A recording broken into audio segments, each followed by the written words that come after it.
মুহূৰ্তত জনাইছোঁ আজিৰ প্ৰথমটো খবৰ। আপুনিও লাভ কৰে নেকি অৰুণোদয় আঁচনিৰ ধন? যদি আপুনি অৰুণোদয় আঁচনিৰ ধন লাভ কৰে তেন্তে আপোনাৰ বাবে আহি পৰিছে ডাঙৰ খবৰ। অৰুণোদয় আঁচনিৰ তালিকাত বাদ পৰিব পাৰে আপোনাৰ নাম। এতিয়া আপুনি সাজু কৰক আপোনাৰ যাৱতীয় নথি পত্ৰসমূহ।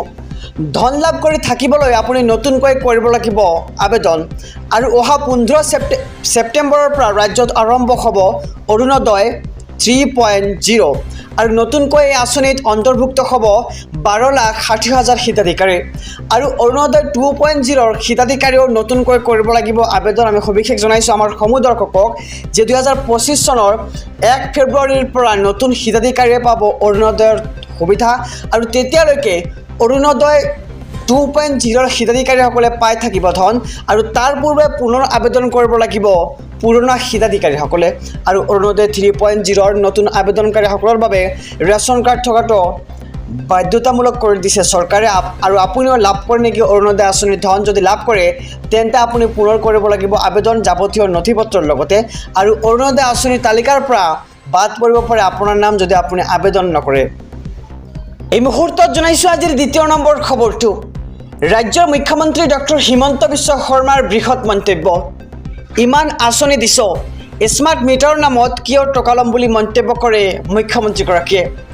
মানুহক সহায় কৰিবৰ বাবে ইমান আঁচনি দিয়া হৈছে আৰু মানুহৰ পৰা স্মাৰ্ট মিটাৰৰ নামত কিয় টকা ল'ম? টকা লোৱাৰ ইচ্ছা থকা হ'লে চৰকাৰী আঁচনি নিদিলোহেঁতেন আৰু অৰুণোদয়, লাখপতি বাইদেউ বা অন্যান্য আঁচনি বন্ধ কৰি দিলোহেঁতেন বুলি মন্তব্য কৰে মুখ্যমন্ত্ৰীগৰাকীয়ে। আৰু যাৰ যাৰ স্মাৰ্ট মিটাৰক লৈ আপত্তি আছে তাত বিকল্প ব্যৱস্থা লোৱা হ'ব বুলি মন্তব্য কৰে মুখ্যমন্ত্ৰীগৰাকীয়ে। আৰু স্মাৰ্ট মিটাৰৰ লগতে মেনুৱেল মিটাৰৰ লগাই দিয়া হ'ব বুলি মন্তব্য কৰে মুখ্যমন্ত্ৰীগৰাকীয়ে। আৰু যেনেদৰে অখিল গগৈৰ ঘৰত মেনুৱেল মিটাৰৰ লগতে স্মাৰ্ট মিটাৰ লগাই দিয়া হৈছে, স্মাৰ্ট মিটাৰক লৈ ৰাজ্য জ্বলি থকাৰ মাজতে মুখ্যমন্ত্ৰীৰ ডাঙৰ মন্তব্য। মানুহক সহায় কৰাৰ বাবে ইমান আঁচনি দিছে বুলি মন্তব্য কৰে মুখ্যমন্ত্ৰীগৰাকীয়ে। আৰু মানুহৰ পৰা স্মাৰ্ট মিটাৰৰ নামত কিয় টকা ল'ম বুলি মন্তব্য কৰে মুখ্যমন্ত্ৰীগৰাকীয়ে। আৰু যদি টকা লোৱাৰ ইচ্ছা থাকিলেহেঁতেন তেনেহ'লে চৰকাৰী আঁচনি বন্ধ কৰি দিলেহেঁতেন বুলি মন্তব্য কৰে মুখ্যমন্ত্ৰীগৰাকীয়ে। অহা 1 ফেব্ৰুৱাৰীৰ পৰা ৰাজ্যৰ প্ৰতিটো সমষ্টিৰ মহিলাই লাভ কৰিব চৰকাৰৰ ধন।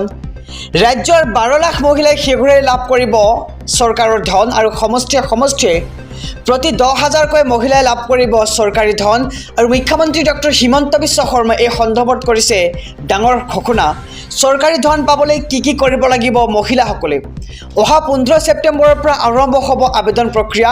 আৰু ৰেচন কাৰ্ড থকা প্ৰতিটো পৰিয়ালৰ মহিলাই লাভ কৰিব চৰকাৰী ধন। আৰু ৰেচন কাৰ্ডৰ সৈতে লিংক হৈ থাকিব লাগিব আপোনাৰ আধাৰ কাৰ্ডখন।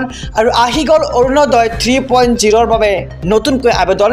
আৰু 12,60,000 নতুন হিতাধিকাৰীক দিয়া হ'ব অৰুণোদয় আঁচনিৰ ধন। আৰু যিসকলে আগৰ হিতাধিকাৰী আছে তেওঁলোকে পুনৰ আবেদন কৰিব লাগিব এই ধন লাভ কৰি থাকিবলৈ হ'লে।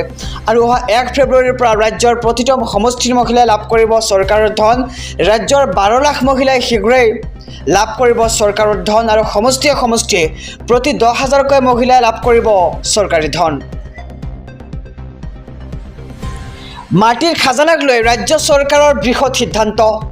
এতিয়াৰে পৰা অনলাইন অফলাইন দুয়োটা মাধ্যমৰ জৰিয়তে দিব পাৰিব খাজানা। মাটিৰ খাজানাক লৈ অসম চৰকাৰৰ ৰাজহ বিভাগে জাৰি কৰিলে নিৰ্দেশনা। ইয়াৰ পূৰ্বে খাজানা পৰ্টেলৰ যোগেদি অনলাইন মাধ্যমৰ দ্বাৰা দিব পৰাৰ ব্যৱস্থা কৰা হৈছিল। আৰু বৰ্তমান দুয়োটা পদ্ধতিৰ দ্বাৰা খাজানা দিব পৰাৰ ব্যৱস্থা ৰাজহ বিভাগৰ। আৰু কেবিনেটৰ সিদ্ধান্ত মৰ্মে ৰাজহ বিভাগে মাটিৰ খাজানাক লৈ জাৰি কৰে এই বিশেষ নিৰ্দেশনাটো।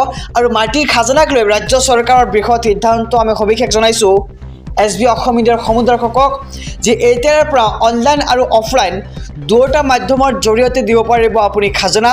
আৰু মাটিৰ খাজানাক লৈ অসম চৰকাৰৰ ৰাজহ বিভাগে জাৰি কৰিছে এই বিশেষ নিৰ্দেশনা। আৰু ইয়াৰ পূৰ্বে খাজানা পৰ্টেলৰ যোগেদি অনলাইন মাধ্যমৰ দ্বাৰা দিব পৰাৰ ব্যৱস্থা কৰা হৈছিল।